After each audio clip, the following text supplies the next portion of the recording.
స్త్రీనిధి పథకం అమలు చేయాలంటే రాష్ట్రాన్ని అమ్మాలన్న మంత్రి అచ్చెన్నాయుడు వ్యాఖ్యలు చాలా దారుణమని కడప వైసీపీ మాజీ ఎమ్మెల్యే రవీంద్రారెడ్డి ఆగ్రహం వ్యక్తం చేశారు. తల్లికి వందనం పథకంలో అరాకొరగా మాత్రమే లబ్ధిదారులకు నిధులు అందించారని ఆరోపించారు. నిబంధనల పేరుతో లక్షల మంది లబ్ధిదారులకు కోత విధించారని రవీంద్రారెడ్డి విమర్శించారు.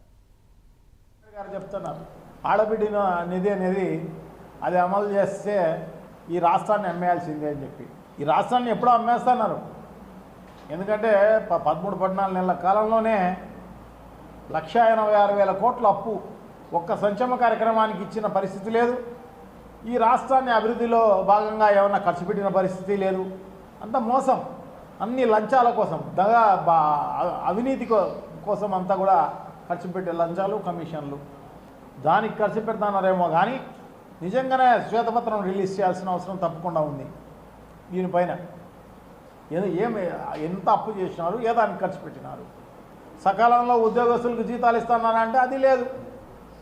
దాదాపు ఉద్యోగస్తులకు అరియర్స్ దాదాపు 34,000 కోట్ల రూపాయలు ఈరోజు అరియర్స్ ఉన్నాయి. వాళ్ళకు ఏమి ఇచ్చిన పరిస్థితి లేదు.